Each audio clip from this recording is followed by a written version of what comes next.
Praise the Lord. സങ്കീർത്തനങ്ങൾ 48-ാം അധ്യായം അതിൻ്റെ 1 മുതൽ 14 വരെയുള്ളതായ വേദവാക്യങ്ങൾ. നമ്മുടെ ദൈവത്തിൻ്റെ നഗരത്തിൽ അവൻ്റെ വിശുദ്ധ പർവ്വതത്തിലെ യഹോവ വലിയവനും അത്യന്തം സ്തുത്യനുമാകുന്നു. മഹാരാജാവിൻ്റെ നഗരമായ ഉത്തരഗിരിയായ സിയോൻ പർവ്വതം ഉയരം കൊണ്ട് മനോഹരവും സർവ്വഭൂമിയുടെയും ആനന്ദവുമാകുന്നു. അതിൻ്റെ അരമനകളിൽ ദൈവം ഒരു ദുർഗമായി വെളിപ്പെട്ടു വന്നിരിക്കുന്നു. ഇതാ രാജാക്കന്മാർ കൂട്ടം കൂടി അവർ ഒന്നിച്ച് കടന്നുപോയി. അവർ അത് കണ്ട് അമ്പരന്നു, അവർ പരിഭ്രമിച്ചു ഓടിപ്പോയി. അവർക്കവിടെ വിറയിൽ പിടിച്ചു, നോവ് കിട്ടിയവൾക്കെന്ന പോലെ വേദന പിടിച്ചു. നീ കിഴക്കൻ കാറ്റുകൊണ്ട് തർശീസ് കപ്പലുകളെ ഉടച്ചു കളയുന്നു. നാം കേട്ടതുപോലെ തന്നെ സൈന്യങ്ങളുടെ യഹോവയുടെ നഗരത്തിൽ, നമ്മുടെ ദൈവത്തിൻ്റെ നഗരത്തിൽ കണ്ടിരിക്കുന്നു. ദൈവം അതിനെ സദാകാലത്തേക്കും സ്ഥിരമാക്കുന്നു. ദൈവമേ, നിന്റെ മന്ദിരത്തിൻ്റെ മധ്യേ ഞങ്ങൾ നിന്റെ ദയയെക്കുറിച്ച് ചിന്തിക്കുന്നു.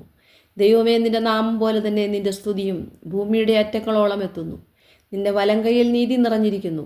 നിന്റെ ന്യായവിധികൾ നിമിത്തം സിയോൻ പർവ്വതം സന്തോഷിക്കുകയും യഹൂദാപുത്രിമാർ ആനന്ദിക്കുകയും ചെയ്യുന്നു. സിയോനെ ചുറ്റി നടന്ന് പ്രദക്ഷിണം ചെയ്യുവീൻ. അതിൻ്റെ ഗോപുരങ്ങളെ എണ്ണുവീൻ. വരുവാനുള്ള തലമുറയോട് അറിയിക്കേണ്ടതിന് അതിൻ്റെ കൊത്തളങ്ങളെ സൂക്ഷിച്ച് അരമനകളെ നടന്നു നോക്കുവീൻ. ഈ ദൈവം എന്നുമെന്നേക്കും നമ്മുടെ ദൈവമാകുന്നു. അവൻ നമ്മെ ജീവപര്യന്തം വഴി നടത്തും.